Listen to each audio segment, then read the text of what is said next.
नमस्कार, आपका अखबार के YouTube चैनल पर आपका स्वागत है। मैं हूं प्रदीप सिंह। आज रविवार है तो रविवार विशेष का दिन है। आज रविवार विशेष में बात करेंगे एक नई टूल किट की। नई टूल किट तैयार हुई है इस देश के खिलाफ, और जाहिर है कि देश के खिलाफ है तो मोदी के खिलाफ तो होगी ही।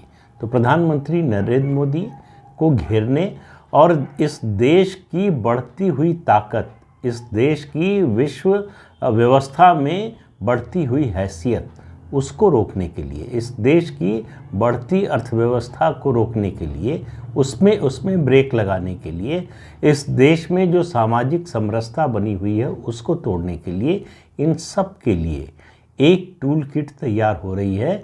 और इस टूल किट का मकसद है लोकसभा का चुनाव 2024 का। लोकसभा का चुनाव 2024 का इनके लिए करो या मरो की स्थिति है। ये जो लेफ्ट लिबरल इकोसिस्टम है, इस टूल किट में शामिल लोग हैं, इसमें देशी और विदेशी दोनों तरह के लोग हैं, और इसका स्वरूप आपको बहुत जल्दी ही देखने को मिलेगा। मेरा अंदाज़ा है कि संसद का जो शीतकालीन सत्र है और राहुल गांधी की भारत जोड़ो यात्रा, इन दोनों के ख़त्म होने के बाद, इन दोनों के पूरा होने के बाद आपको इसका स्वरूप दिखाई देने लगेगा। हालांकि भारत जोड़ो यात्रा में तो अभी से दिखना शुरू हो गया है।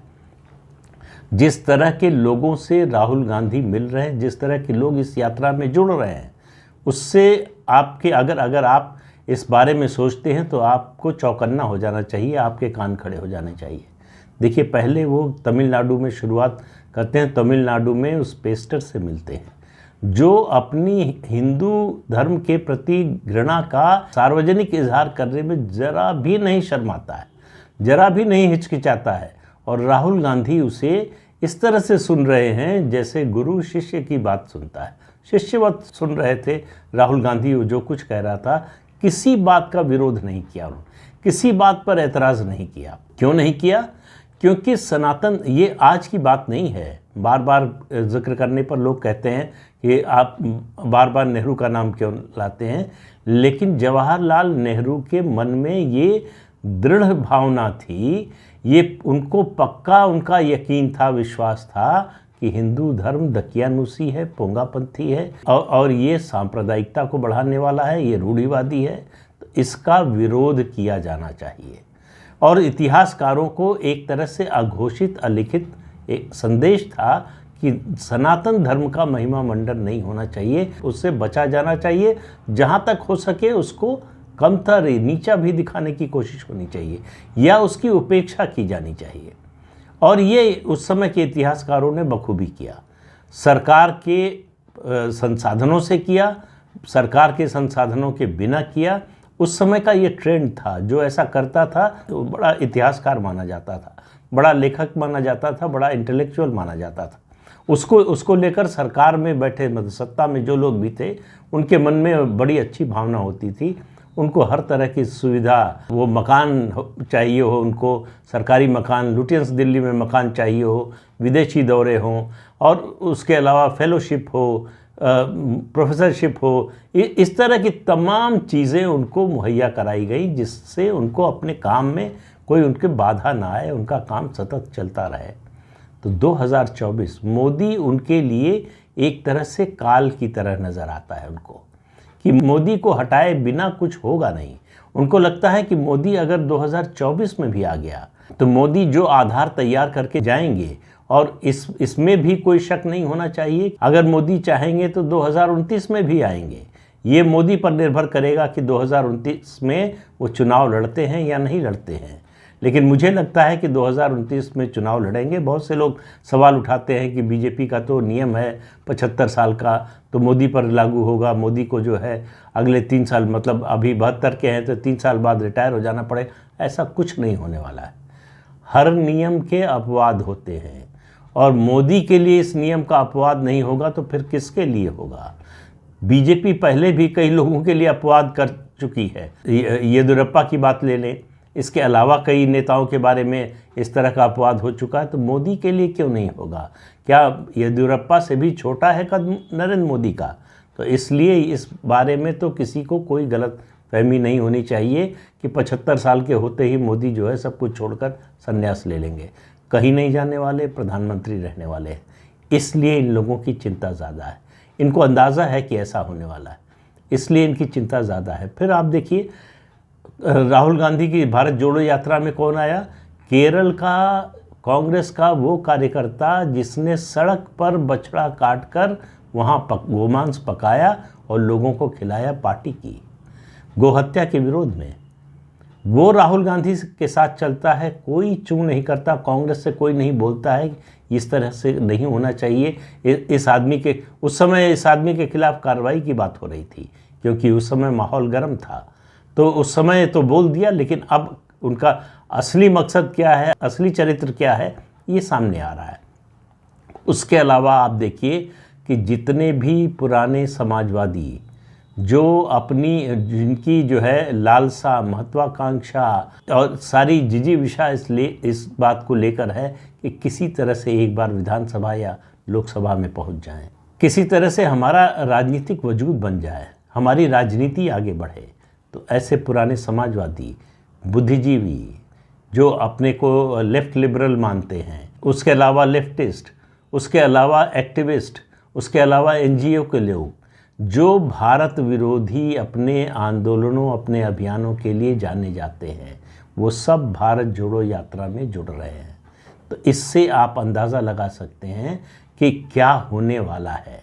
आप देखिए कि उस भारत जोड़ो यात्रा में योगेंद्र यादव को आप देखेंगे और उनका रवैया देखेंगे तो जैसे ऐसा लगेगा कि उनके घर का आयोजन है जिसका सारा भार उनके ऊपर है। योगेंद्र यादव अतिरिक्त आत्मा हैं जो आज तक संसद या विधानसभा नहीं पहुंच पाए। उन्होंने आम आदमी पार्टी ज्वाइन की इसी मकसद से। उन्होंने फिर अपना स्वराज अभियान, जब आम आदमी पार्टी से निकाल दिए गए तो स्वराज अभियान चलाया, लेकिन उनका कुछ बना नहीं, न उनके स्वराज अभियान का कुछ बना, न आम आदमी पार्टी में रहते हुए उनको कुछ मिला। अब वो पूरी तरह से कांग्रेसी हो गए। उनको लग रहा है कि अगर उनका कोई उद्धार कर सकता है तो कांग्रेस पार्टी कर सकती है। प्रशांत भूषण, जिनके नाम पर 5, मैं कह रहा हूँ 5, उनके अड़ोस पड़ोस के 5 लोग प्रशांत भूषण के नाम पर वोट नहीं देने जाएंगे, नहीं देंगे। वो प्रशांत भूषण उससे जुड़े हुए थे। मेधा पाटकर, जिनको मतलब डॉक्यूमेंट्री एविडेंस है, उनके खिलाफ केस चल रहा है, उन्होंने किस तरह से नर्मदा परियोजना का विरोध किया और किस मकसद से किया, विरोध किया, बात इसकी नहीं है। ये इस आवरण में, इस आड़ में कि वो जो आदिवासी वहाँ से विस्थापित होंगे उनकी चिंता है, और उनकी घोषणा के मुताबिक मेधा पाटकर की कि इससे गुजरात में सूखा और बढ़ जाएगा, किसी को पानी नहीं मिलेगा। जो कहा जा रहा था गुजरात के जो सूखा प्रभावित क्षेत्र हैं वहाँ तक पानी पहुँच जाएगा, ऐसा कुछ नहीं होगा। वो सब कुछ हुआ। वो जो आदिवासी उजड़े उनका जो है पुनर्वास भी हुआ और अच्छी तरह से हुआ। आज उनमें से लगभग सभी परिवार जो वहाँ टिके वो करोड़पति हो चुके हैं। उनकी को जो ज़मीनें मिली, मकान मिला, दूसरी सुविधाएं मिली। और मेधा पाटकर किस समय साथ चली राहुल गांधी के? जब गुजरात में चुनाव चल रहा था। इसके जरिए संदेश क्या कांग्रेस पार्टी दे रही है कि हम ऐसे लोगों का खुलकर साथ देने को तैयार हैं जो भारत विरोधी हैं, जो भारत में विकास के विरोधी हैं। प्रशांत भूषण जो राष्ट्रीय सुरक्षा से समझौता करने वाले मुकदमे उठाते हैं, जो राष्ट्रीय सुरक्षा को खतरे में डालने वाले मुकदमे लेते हैं, याचिकाएं करते हैं। राफेल का मामला आपको याद ही होगा। फिर अगर कोई कसर बची थी तो राहुल गांधी ने महाराष्ट्र से जब यात्रा गुजर रही थी तब सावरकर को गाली दी। तो वीर सावरकर को गाली देकर राहुल गांधी दरअसल बीजेपी की मदद ही कर रहे हैं, लेकिन वो ये बता रहे हैं कि उनकी मानसिकता क्या है, उनकी पार्टी की अब नीति क्या है। कांग्रेस पार्टी की बस पर ये सारे इस तरह के तत्व जो समाज विरोधी, जिनको कह सकते हैं आप देश विरोधी, विकास विरोधी, राष्ट्रीय सुरक्षा के विरोधी, भारतीय संस्कृति के विरोधी, ये सब कांग्रेस की बस पर सवार हो गए हैं। तो आप इससे अंदाज़ा लगा सकते हैं कि क्या होने वाला है। एक हल्का सा संकेत गलती से या जानबूझकर निकला सत्यपाल मलिक, जो पूर्व राज्यपाल हैं, जिनके खिलाफ सीबीआई की जांच चल रही है। उन्होंने कहा एक बड़े आंदोलन की तैयारी हो रही है और वो जल्दी ही शुरू होगा। फिर से ये आंदोलन, उन्होंने नहीं कहा, लेकिन फिर से ये आंदोलन किसानों और बेरोजगारी के नाम पर शुरू किया जाने वाला है। और जैसे जैसे लोकसभा चुनाव की तारीखें नज़दीक आएंगी वैसे वैसे ये आंदोलन को तेज और उग्र किया जाएगा। जिस तरह से वो तथाकथित किसान आंदोलन था, जिसके जरिए जब उस समय कहा जा रहा था कि इसका मकसद पॉलिटिकल है, तो कहा जा रहा था कि हमारे ऊपर आरोप लगाया जा रहा है, आंदोलन को बदनाम करने की कोशिश की जा रही है, ये सरकारी षड्यंत्र है, ये बीजेपी आरएसएस का षड्यंत्र है। और बाद में खुद योगेंद्र यादव ने स्वीकार किया, सार्वजनिक रूप से स्वीकार किया कि वो ये आंदोलन चला रहे थे अखिलेश यादव की मदद के लिए, उनके लिए पिच तैयार कर रहे थे, जिससे उत्तर प्रदेश में समाजवादी पार्टी की सरकार बने। सरकार बन गई होती अगर समाजवादी पार्टी की, तो शायद योगेंद्र यादव अभी राज्यसभा में होते। ये सब छोटे छोटे मकसद हैं इन लोगों के, बहुत छोटी चाहत है इन लोगों की, और उसके लिए ये किसी भी हद तक जाने को तैयार हैं। ये देश और समाज के विरोध में जो काम करते हैं उस पर मुलम्मा चढ़ाते हैं मोदी विरोध का, कि हम मोदी के विरोधी हैं इसलिए हमको राष्ट्रद्रोही मत कहिए, हम मोदी का विरोध करते हैं इसलिए हम, ऐसा नहीं है कि हम देश के प्रति हमारी जो है देशभक्ति किसी से कुछ कम है। लेकिन आप काम क्या करते हैं, आप क्या बोलते हैं, हमको इससे मतलब नहीं है, आप काम क्या करते हैं इससे मतलब है। तो मेधा पाटकर आपके साथ क्यों है, प्रशांत भूषण आपके साथ क्यों हैं, स्वरा भास्कर आपके साथ क्यों हैं, वो भी पहुंच गई। वो किस तरह के बयान देती हैं, किस तरह की बातें करती हैं, किस तरह के तत्वों का समर्थन करती हैं, किस तरह की विचारधारा का समर्थन करती हैं, ये किसी से छिपा हुआ तो है नहीं। तो ऐसे लोगों को साथ लेकर जो राहुल गांधी चल रहे हैं, उसके बाद जो तैयारी है अंतर्राष्ट्रीय स्तर पर, आप मान कर चलिए अंतर्राष्ट्रीय स्तर पर इसके लिए तैयारी चल रही है। पैसा देने वाले खड़े हैं, पैसा देने को तैयार हैं, अंतर्राष्ट्रीय स्तर पर एनजीओ तैयार हैं इसके लिए। और एनजीओज़ में ये भी एक बड़ी बड़ी शिकायत जो है मोदी से है कि उनका सारा धंधा बंद करा दिया मोदी ने। पिछले 8 साल में जितने इस तरह के एनजीओ थे जो भारत विरोधी गतिविधियां चलाते थे समाज सेवा के नाम पर, उन सब का डिब्बा गोल हो चुका है। एक समाजशास्त्री हैं, लेखक हैं, प्रोफेसर हैं राजीव मल्होत्रा, जिनकी एक किताब आई है स्नेक्स इन गंगा। उस किताब में ब्यौरेवार बताया गया, कभी उस पर अलग से मैं भी एक वीडियो बनाऊंगा, ब्यौरेवार बताया गया है कि किस तरह से भारत के कौन कौन से उद्योगपति यूरोपीय और ख़ास तौर से अमेरिकी शिक्षण संस्थानों को आर्थिक मदद देते हैं, चंदा देते हैं, जहां से भारत विरोधी अभियान की रणनीति बनाई जाती है, टूल किट बनाया जाता है, दुनिया भर में उसको फैलाया जाता है, दुनिया के मीडिया में उसको जगह दिलाई जाती है। तो किस तरह से भारत विरोधी षड्यंत्र हो रहा है अंतर्राष्ट्रीय स्तर पर, क्योंकि उनको ये मंजूर नहीं है। एक पिछड़ा हुआ देश, उसका नेता इस समय दुनिया का सर्वमान्य नेता बन गया है, उसकी हैसियत किसी भी बड़े देश के नेता से बड़ी हो गई है। आज अमेरिका हो, चाहे चीन हो, चाहे फिर फ्रांस हो, जर्मनी हो, इंग्लैंड हो, उनके प्रधानमंत्री राष्ट्रपति से ज़्यादा बड़ी हैसियत नरेंद्र मोदी की बन गई है। अंतर्राष्ट्रीय मंच पर उनकी बात का जो वज़न है वो और किसी नेता का नहीं रह गया है। भारत की अर्थव्यवस्था आज सब दुनिया में सबसे तेज़ी से बढ़ती हुई अर्थव्यवस्था है।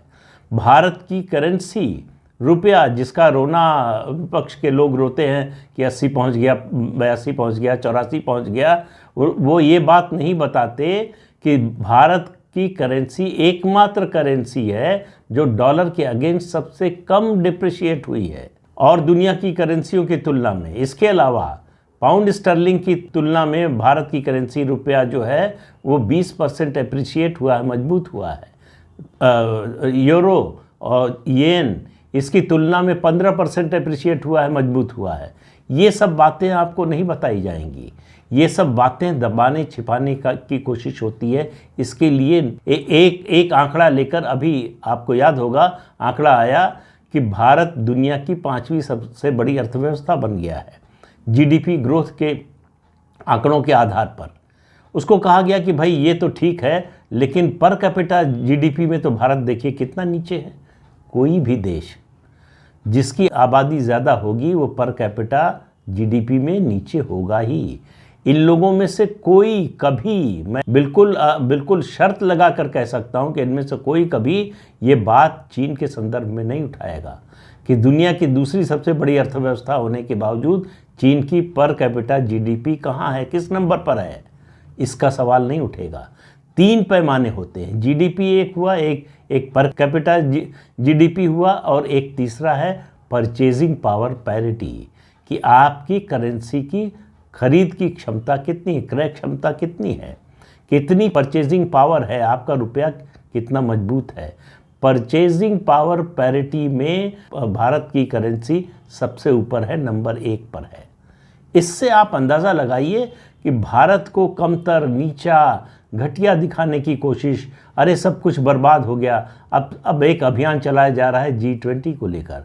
G20 की जो है कि अध्यक्षता मिली है भारत को, और अब सवाल उठाया जा रहा है कि ये तो रोटेशनल है। सही बात है, वो 2021 में मिलना था, क्यों नहीं लिया? इसलिए नहीं लिया कि 2024 में चुनाव है, तो 2022 में लेंगे और उस चुनाव में फ़ायदा उठाएंगे। सवाल ये है कि अगर 2022 में अध्यक्षता लेने से, अध्यक्ष बनने से चुनाव में फ़ायदा हो रहा है, तो 2021 में लेने से क्यों नहीं होता? 2021 में कोरोना था, अगर उस समय भारत अध्यक्षता लेता तो ये होता कि कोरोना चल रहा है, ऐसे में इनको अपनी इमेज चमकाने की चिंता है। तो और भारत जो G20 की अध्यक्षता मिली है, G20 देशों के समूह की 1 साल के लिए, उसको प्रधानमंत्री नरेंद्र मोदी देश के हर कोने में ले जाना चाहते हैं। कई मुद्दे हैं जिनमें भारत इस समय एक तरह से अग्रणी भूमिका में है। वो चाहे डिजिटल ट्रांजैक्शन का मामला हो, चाहे वो ग्रीन एनर्जी का मामला हो, पर्यावरण का मामला हो, इस तरह के तमाम, भारत जो है दुनिया की फार्मेसी बन चुका है। कोरोना के दौरान हमने जिस तरह से अपनी वैक्सीन डेवलप की और जिस तरह से 2 अरब से ज़्यादा वैक्सीन की डोज भारत में दी गई, जो दुनिया में कहीं नहीं दी गई। उस समय जब दुनिया के विकसित देश, जो संपन्न देश हैं, वो छोटे देशों को, गरीब देशों को वैक्सीन देने को तैयार नहीं थे, स्टोर करके रखा हुआ था, फिर भी देने को तैयार नहीं थे, उस समय भारत ने दिया। ये सब जो हो रहा है मोदी के राज में, ये बर्दाश्त नहीं है, इसको रोकना है, इस पर लगाम लगाना है, इसके पहिए को पंक्चर करना है। इसके लिए टूल किट तैयार हो रही है और उनको लग रहा है कि 2024 सबसे अच्छा मौका है। उस समय अगर रोक दिया बीजेपी को, मोदी को, तो फिर आगे का रास्ता आसान हो जाएगा। इनके सर्वाइवल का सवाल है, अस्तित्व की लड़ाई लड़ रहे हैं। इनको मालूम है कि 2024 में भी मोदी आ गए तो वो जो आधार भूमि तैयार करके जाएंगे, और मैं कह रहा हूँ 2029 में भी आएंगे, तो जो तैयारी, जो आधारशिला रख कर जाएंगे, जो उस पर आगे किसी भी भाजपा के किसी भी नेता के लिए उसको आगे बढ़ाना आसान होगा। मोदी आए हैं सबसे कठिन दौर में, जब भारतीय अर्थव्यवस्था, देश, समाज जो है एक संकटपूर्ण दौर से गुजर रहे थे, जब भारतीय संस्कृति का विरोध अपने चरम पर था, जब जो कुछ भारतीय है उसके प्रति घृणा का भाव, विरोध का भाव वो अपने चरम पर था। उस समय मोदी आए हैं और भारतीय संस्कृति की पुनर्स्थापना का प्रोजेक्ट, परियोजना बहुत तेज़ी से लागू कर रहे हैं। पूरे देश में माहौल बदला है और ये बदला हुआ माहौल इन लोगों को पसंद नहीं आ रहा है। ये बदलती हुई फिजा इनके लिए जो है कष्ट का कारण हो रही है कि सनातन धर्म की पुनर्स्थापना कैसे हो रही है, भारतीय संस्कृति का इस तरह से गुणगान कैसे हो रहा है। अमेरिका में 12 या 14 स्टेट्स में ये घोषणा की गई कि भारतीय त्योहारों का महीना होगा, वो महीना घोषित किया गया। व्हाइट हाउस में, डाउनिंग स्ट्रीट में और दुनिया के दूसरे देशों में दिवाली मनाई जा रही है, भारतीय त्यौहार मनाए जा रहे हैं। यूरोप के कई नेता जय श्री राम का नारा लगा रहे हैं। ये सब इनके लिए एक तरह से कुफ्र जैसा है। इनको लगता है कि ये देश को गलत दिशा में ले जा रहे हैं, ये देश को बर्बाद कर देंगे। इन लोगों से बात कीजिए तो ये कहेंगे कि मोदी के आने का मतलब है, बने रहने का मतलब है देश की बर्बादी। आबादी को ये बर्बादी कहते हैं।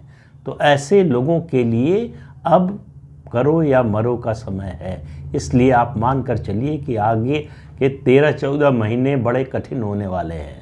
उस दौरान मोदी के खिलाफ, देश के खिलाफ ज़बरदस्त अभियान चलने वाला है।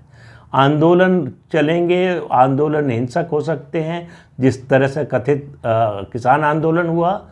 ये कोशिश होगी कि सरकार को एक्शन लेना पड़े, सख्ती करनी पड़े, गोली चले, पुलिस गोली चलाए और उसका फ़ायदा उठा सके, लाशों को लेकर घुमाएं और कहें कि मोदी ने देखिए ये क्या किया। तो सावधान रहने की ज़रूरत है। ये टूल किट तैयार हो गई है, किसी भी समय इसको इम्प्लीमेंट करना शुरू कर सकते हैं और इसका संकेत आपको मिलेगा विदेशी मीडिया से। विदेशी मीडिया में जब इस तरह की खबरें आने लगे, भारत विरोधी, हिंदू विरोधी, तो आप समझ जाइएगा। अभी 1.5-2 साल पहले ये भी चलाया गया, डिसमेंटल हिंदुत्व, उसका अभियान चलाया गया। तो इस सब से आप अंदाज़ा लगाइए कि बेचैनी कितनी ज़्यादा है, तकलीफ़ कितनी ज़्यादा है। तो तकलीफ़ है तो चिल्लाएंगे भी उतना ज़्यादा ही, तो उसके लिए तैयार रहिए। आज के अंक में इतना ही, अगले अंक में फिर मिलेंगे किसी नए मुद्दे के साथ। तब तक के लिए अनुमति दीजिए। आपसे अनुरोध है कि ये चैनल देखिए, शेयर कीजिए, लाइक कीजिए और सब्सक्राइब ज़रूर कीजिए। नमस्कार।